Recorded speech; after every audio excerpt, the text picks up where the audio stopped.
Hello, book lovers, and welcome to my new channel. I'll be reading great books from a variety of genres. I post new chapters every week. If you like my channel, please like and subscribe. It really does help. This is 1984 by George Orwell. Narrated by Jennifer Schafer. Appendix: The Principles of Newspeak. Newspeak was the official language of Oceania and had been devised to meet the ideological needs of Ingsoc, or English socialism. In the year 1984, there was not as yet anyone who used Newspeak as his sole means of communication, either in speech or writing. The leading articles in the Times were written in it, but this was a tour de force which could only be carried out by a specialist. It was expected that Newspeak would have finally superseded Oldspeak, or Standard English as we should call it, by about the year 2050. Meanwhile, it gained ground steadily, all party members tending to use Newspeak words and grammatical constructions more and more in their everyday speech. The version in use in 1984 and embodied in the 9th and 10th editions of the Newspeak Dictionary was a provisional one, and contained many superfluous words and archaic formations which were due to be suppressed later. It is with the final, perfected version, as embodied in the 11th edition of the dictionary, that we are concerned here. The purpose of Newspeak was not only to provide a medium of expression for the world view and mental habits proper to the devotees of Ingsoc, but to make all other modes of thought impossible. It was intended that when Newspeak had been adopted once and for all, and Oldspeak forgotten, a heretical thought, that is, a thought diverging from the principles of Ingsoc, should be literally unthinkable, at least so far as thought is dependent on words. Its vocabulary was so constructed as to give exact and often very subtle expression to every meaning that a party member could properly wish to express, while excluding all other meanings, and also the possibility of arriving at them by indirect methods. This was done partly by the invention of new words, but chiefly by eliminating undesirable words, and by stripping such words as remained of unorthodox meanings, and, so far as possible, of all secondary meanings whatever. To give a single example, the word free still existed in Newspeak, but it could only be used in such statements as, "This dog is free from lice," or "This field is free from weeds." It could not be used in its old sense of politically free or intellectually free, since political and intellectual freedom no longer existed even as concepts, and were therefore of necessity nameless. Quite apart from the suppression of definitely heretical words, reduction of vocabulary was regarded as an end in itself, and no word that could be dispensed with was allowed to survive. Newspeak was designed not to extend, but to diminish the range of thought, and this purpose was indirectly assisted by cutting the choice of words down to a minimum. Newspeak was founded on the English language as we now know it, though many Newspeak sentences, even when not containing newly created words, would be barely intelligible to an English speaker of our own day. Newspeak words were divided into 3 distinct classes, known as the A vocabulary, the B vocabulary, also called compound words, and the C vocabulary. It will be simpler to discuss each class separately, but the grammatical peculiarities of the language can be dealt with in the section devoted to the A vocabulary, since the same rules held good for all 3 categories. The A vocabulary. The A vocabulary consisted of the words needed for the business of everyday life, for such things as eating, drinking, working, putting on one's clothes, going up and down stairs, riding in vehicles, gardening, cooking, and the like. It was composed almost entirely of words that we already possess, words like hit, run, dog, tree, sugar, house, field. But in comparison with the present-day English vocabulary, their number was extremely small, while their meanings were far more rigidly defined. all ambiguities and shades of meaning had been purged out of them. So far as it could be achieved, a Newspeak word of this class was simply a staccato sound expressing one clearly understood concept. It would have been quite impossible to use the A vocabulary for literary purposes, or for political or philosophical discussion. It was intended only to express simple, purposive thoughts, usually involving concrete objects or physical actions. The grammar of Newspeak had two outstanding peculiarities. The first of these was an almost complete interchangeability between different parts of speech. Any word in the language, in principle this applied even to very abstract words, such as if or when, could be used either as verb, noun, adjective, or adverb. Between the verb and the noun form, when they were of the same root, there was never any variation. This rule, of itself involving the destruction of many archaic forms, the word thought, for example, did not exist in Newspeak. Its place was taken by think, which did duty for both noun and verb. No etymological principle was followed here. In some cases, it was the original noun that was chosen for retention. In other cases, the verb. Even where a noun and verb of kindred meaning were not etymologically connected, one or other of them was frequently suppressed. There was, for example, no such word as cut, its meaning being sufficiently covered by the noun-verb knife. Adjectives were formed by adding the suffix full to the noun-verb, and adverbs by adding wise. Thus, for example, speedful meant rapid, and speedwise meant quickly. Certain of our present-day adjectives, such as good, strong, big, black, soft, were retained, but their total number was very small. There was little need for them, since almost any adjectival meaning could be arrived at by adding full to a noun verb. None of the now existing adverbs was retained, except for a very few already ending in wise. The wise termination was invariable. The word well, for example, was replaced by goodwise. In addition, any word, this again applied in principle to every word in the language, could be negatived by adding the affix un, or could be strengthened by adding the affix plus, or, for still greater emphasis, double plus. Thus, for example, uncold meant warm, while plus cold and double plus cold meant respectively very cold and superlatively cold. It was also possible, as in present-day English, to modify the meaning of almost any word by prepositional affixes such as ante, post, up, down, etc. By such methods it was found possible to bring about an enormous diminution of vocabulary. Given, for instance, the word good, there was no need for such a word as bad, since the required meaning was equally well, indeed better, expressed by ungood. All that was necessary in any case where two words formed a natural pair of opposites was to decide which of them to suppress. Dark, for example, could be replaced by unlight, or light by undark according to preference. The second distinguishing mark of Newspeak grammar was its regularity. Subject to a few exceptions which are mentioned below, all inflections followed the same rules. Thus, in all verbs, the preterite and the past participle were the same and ended in ed. The preterite of steal was stealed, the preterite of think was thinked, and so on throughout the language.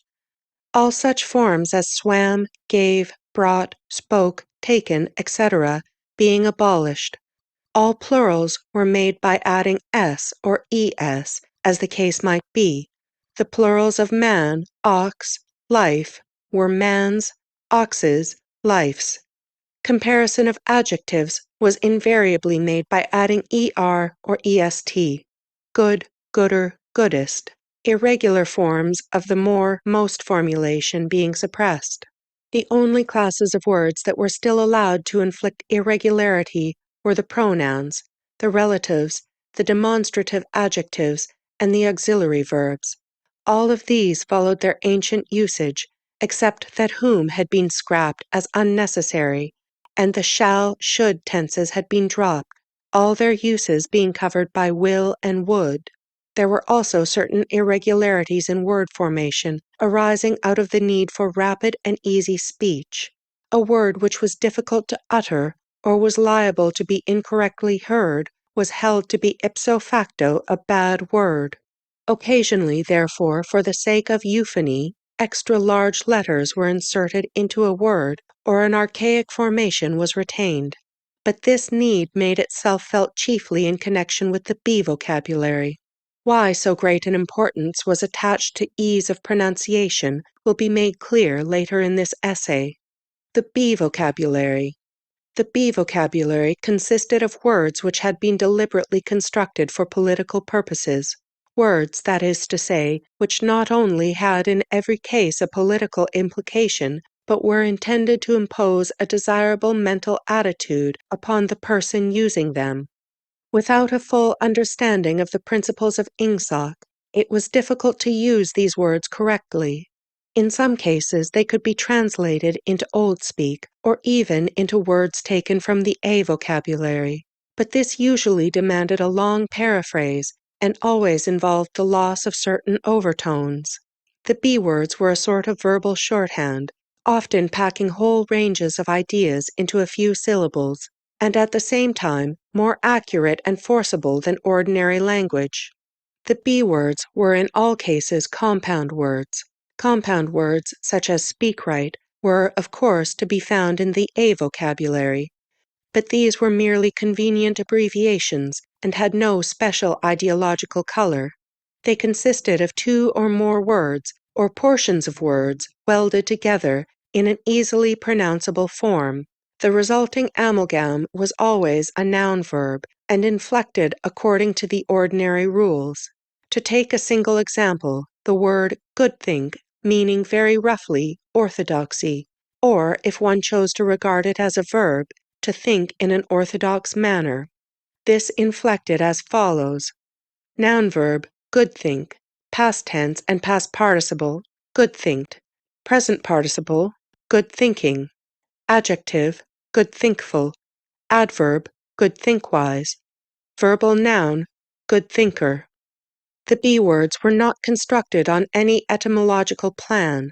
The words of which they were made up could be any parts of speech, and could be placed in any order and mutilated in any way which made them easy to pronounce while indicating their derivation. In the word crime think, thought crime, for instance, the think came second, whereas in thinkpol, thought police, it came first, and in the latter word, police had lost its second syllable. Because of the great difficulty in securing euphony, irregular formations were commoner in the B vocabulary than in the A vocabulary. For example, the adjective forms of mini-true, mini-pax, and mini-love were, respectively, mini-truthful, mini-peaceful, and mini-lovely, simply because truthful, paxful, and loveful were slightly awkward to pronounce. In principle, however, all B words could inflect, and all inflected in exactly the same way. Some of the B words had highly subtilized meanings, barely intelligible to anyone who had not mastered the language as a whole. Consider, for example, such a typical sentence from a Times leading article as "Old thinkers unbelly feel ingsoc." The shortest rendering that one could make of this in Old Speak would be, "Those whose ideas were formed before the Revolution cannot have a full emotional understanding of the principles of English socialism." But this is not an adequate translation.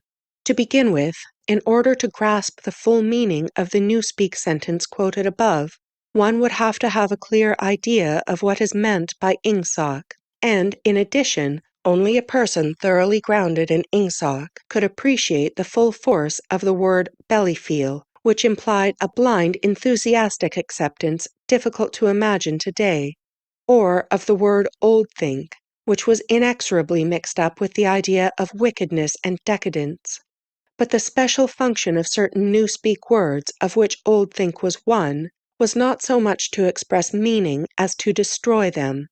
These words, necessarily few in number, had had their meanings extended until they contained within themselves whole batteries of words which, as they were sufficiently covered by a single comprehensive term, could now be scrapped and forgotten.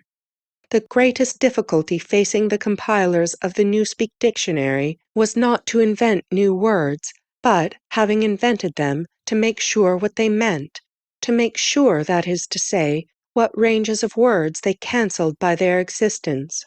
As we have already seen in the case of the word free, words which had once borne a heretical meaning were sometimes retained for the sake of convenience, but only with the undesirable meanings purged out of them. Countless other words, such as honor, justice, morality, internationalism, democracy, science, and religion, had simply ceased to exist. A few blanket words covered them, and, in covering them, abolished them. All words grouping themselves round the concepts of liberty and equality, for instance, were contained in the single word crime-think, while all words grouping themselves round the concepts of objectivity and rationalism were contained in the single word old-think. Greater precision would have been dangerous. What was required in a party member was an outlook similar to that of the ancient Hebrew, who knew, without knowing much else, that all nations other than his own worshipped false gods. He did not need to know that these gods were called Baal, Osiris, Moloch, Ashtaroth, and the like. Probably the less he knew about them, the better for his orthodoxy. He knew Jehovah and the commandments of Jehovah. He knew, therefore, that all gods with other names or other attributes were false gods. In somewhat the same way, the party member knew what constituted right conduct, and, in exceedingly vague, generalized terms, he knew what kinds of departure from it were possible. His sexual life, for example, was entirely regulated by the two Newspeak words sex crime, sexual immorality, and good sex, chastity. Sex crime covered all sexual misdeeds whatever. It covered fornication, adultery, homosexuality, and other perversions, and, in addition, normal intercourse practiced for its own sake. There was no need to enumerate them separately, since they were all equally culpable, and, in principle, all punishable by death. In the C vocabulary, which consisted of scientific and technical words, it might be necessary to give specialized names to certain sexual aberrations, but the ordinary citizen had no need of them. He knew what was meant by good sex, that is to say, normal intercourse between man and wife for the sole purpose of begetting children, and without physical pleasure on the part of the woman. All else was sex crime. In Newspeak, it was seldom possible to follow a heretical thought further than the perception that it was heretical. Beyond that point, the necessary words were non-existent. No word in the B vocabulary was ideologically neutral. A great many were euphemisms. Such words, for instance, as joy camp, forced labor camp, or minipax, ministry of peace, that is, ministry of war, meant almost the exact opposite of what they appeared to mean. Some words, on the other hand, displayed a frank and contemptuous understanding of the real nature of oceanic society. An example was prolfeed, meaning the rubbishy entertainment and spurious news which the party handed out to the masses. Other words, again, were ambivalent, having the connotation good when applied to the party, and bad when applied to its enemies. But in addition, there were great numbers of words which at first sight appeared to be mere abbreviations, and which derived their ideological color not from their meaning, but from their structure. So far as it could be contrived, everything that had or might have political significance of any kind was fitted into the B vocabulary. The name of every organization or body of people, or doctrine, or country, or institution, or public building was invariably cut down into the familiar shape, that is, a single easily pronounced word with the smallest number of syllables that would preserve the original derivation. In the Ministry of Truth, for example, the Records Department, in which Winston Smith worked, was called RecDep. The Fiction Department was called FicDep. The teleprograms department was called teledep, and so on. This was not done solely with the object of saving time. Even in the early decades of the 20th century, telescoped words and phrases had been one of the characteristic features of political language, and it had been noticed that the tendency to use abbreviations of this kind was most marked in totalitarian countries and totalitarian organizations. Examples were such words as Nazi, Gestapo, Comintern, Inprocor, Agitprop. In the beginning, the practice had been adopted, as it were, instinctively, but in Newspeak it was used with a conscious purpose. It was perceived that in thus abbreviating a name, one narrowed and subtly altered its meaning by cutting out most of the associations that would otherwise cling to it. The words Communist International, for instance, call up a composite picture of universal human brotherhood, red flags, barricades, Karl Marx, and the Paris Commune. The word Comintern, on the other hand, suggests merely a tightly knit organization and a well-defined body of doctrine. It refers to something almost as easily recognized and as limited in purpose as a chair or a table. Comintern is a word that can be uttered almost without taking thought, whereas Communist International is a phrase over which one is obliged to linger, at least momentarily. In the same way, the associations called up by a word like mini-true are fewer and more controllable than those called up by Ministry of Truth. This accounted not only for the habit of abbreviating whenever possible, but also for the almost exaggerated care that was taken to make every word easily pronounceable. In Newspeak, euphony outweighed every consideration other than exactitude of meaning.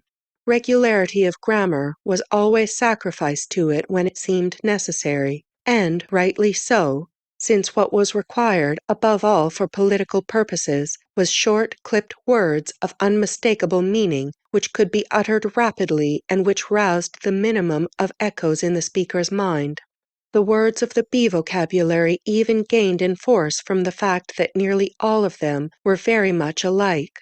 Almost invariably, these words, goodthink, mini-packs, prolfeed, sex crime, joy camp, ingsoc, bellyfeel, thinkpole, and countless others were words of 2 or 3 syllables, with the stress distributed equally between the first syllable and the last. The use of them encouraged a gabbling style of speech, at once staccato and monotonous, and this was exactly what was aimed at.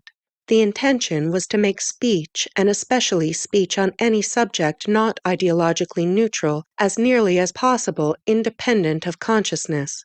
For the purposes of everyday life, it was no doubt necessary, or sometimes necessary, to reflect before speaking. But a party member called upon to make a political or ethical judgment should be able to spray forth the correct opinions as automatically as a machine gun spraying forth bullets. His training fitted him to do this. The language gave him an almost foolproof instrument, and the texture of the words, with their harsh sound and a certain wilful ugliness, which was in accord with the spirit of ingsoc, assisted the process still further. So did the fact of having very few words to choose from. Relative to our own, the Newspeak vocabulary was tiny, and new ways of reducing it were constantly being devised. Newspeak, indeed, differed from most all other languages in that its vocabulary grew smaller instead of larger every year. Each reduction was a gain, since the smaller the area of choice, the smaller the temptation to take thought. Ultimately, it was hoped to make articulate speech issue from the larynx without involving the higher brain centers at all. This aim was frankly admitted in the Newspeak word duckspeak, meaning to quack like a duck. Like various other words in the B vocabulary, duckspeak was ambivalent in meaning. Provided that the opinions which were quacked out were orthodox ones, it implied nothing but praise, and when the Times referred to one of the orators of the party as a double-plus good duck speaker, it was paying a warm and valued compliment. The C vocabulary. The C vocabulary was supplementary to the others and consisted entirely of scientific and technical terms. These resembled the scientific terms in use today and were constructed from the same roots. but the usual care was taken to define them rigidly and strip them of undesirable meanings. They followed the same grammatical rules as the words in the other two vocabularies. Very few of the C words had any currency either in everyday speech or in political speech. Any scientific worker or technician could find all the words he needed in the list devoted to his own specialty, but he seldom had more than a smattering of the words occurring in the other lists. Only a very few words were common to all lists, and there was no vocabulary expressing the function of science as a habit of mind or a method of thought, irrespective of its particular branches. There was, indeed, no word for science, any meaning that it could possibly bear being already sufficiently covered by the word ingsoc. From the foregoing account, it will be seen that in Newspeak the expression of unorthodox opinions above a very low level was well nigh impossible. It was, of course, possible to utter heresies of a very crude kind, a species of blasphemy. It would have been possible, for example, to say Big Brother is ungood, but this statement, which to an orthodox ear merely conveyed a self-evident absurdity, could not have been sustained by reasoned argument, because the necessary words were not available.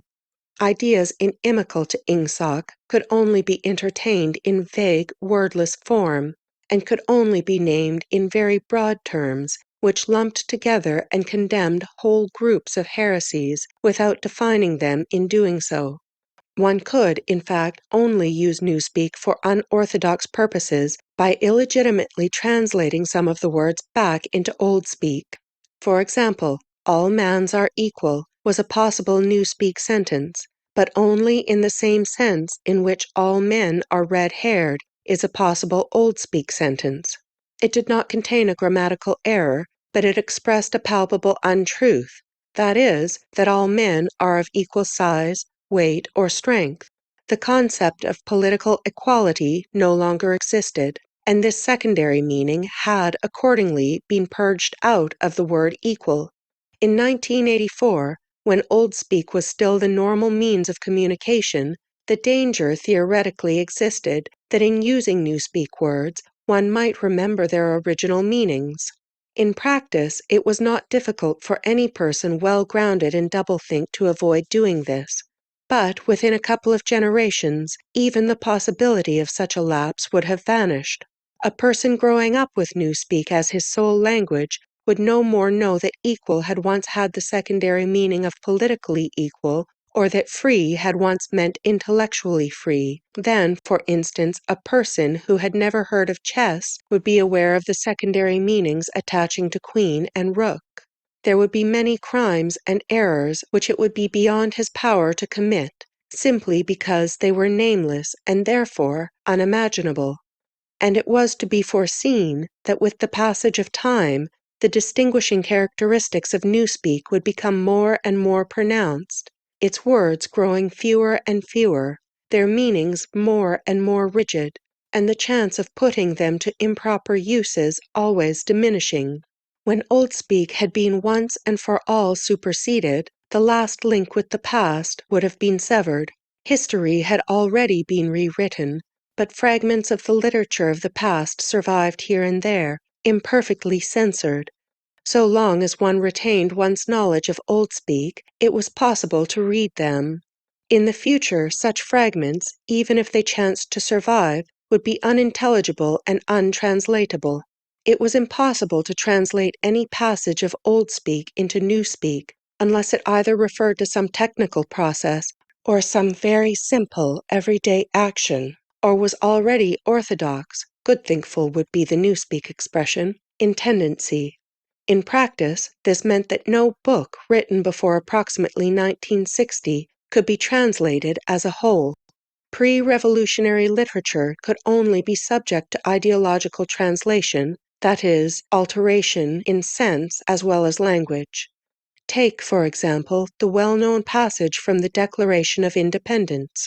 We hold these truths to be self-evident, that all men are created equal, that they are endowed by their Creator with certain inalienable rights, that among these are life, liberty, and the pursuit of happiness.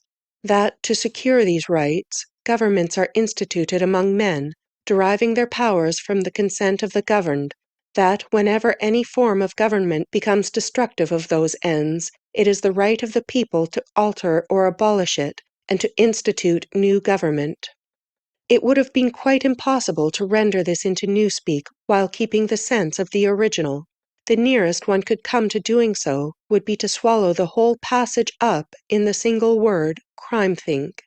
A full translation could only be an ideological translation whereby Jefferson's words would be changed into a panegyric on absolute government. A good deal of the literature of the past was, indeed, already being transformed in this way. Considerations of prestige made it desirable to preserve the memory of certain historical figures, while at the same time bringing their achievements into line with the philosophy of Ingsoc. Various writers, such as Shakespeare, Milton, Swift, Byron, Dickens, and some others, were therefore in process of translation. When the task had been completed, their original writings, with all else that survived of the literature of the past, would be destroyed. These translations were a slow and difficult business, and it was not expected that they would be finished before the first or second decade of the 21st century. There were also large quantities of merely utilitarian literature, indispensable technical manuals, and the like, that had to be treated in the same way. It was chiefly in order to allow time for the preliminary work of translation that the final adoption of Newspeak had been fixed for so late a date as 2050. This has been 1984 by George Orwell, narrated by Jennifer Schafer.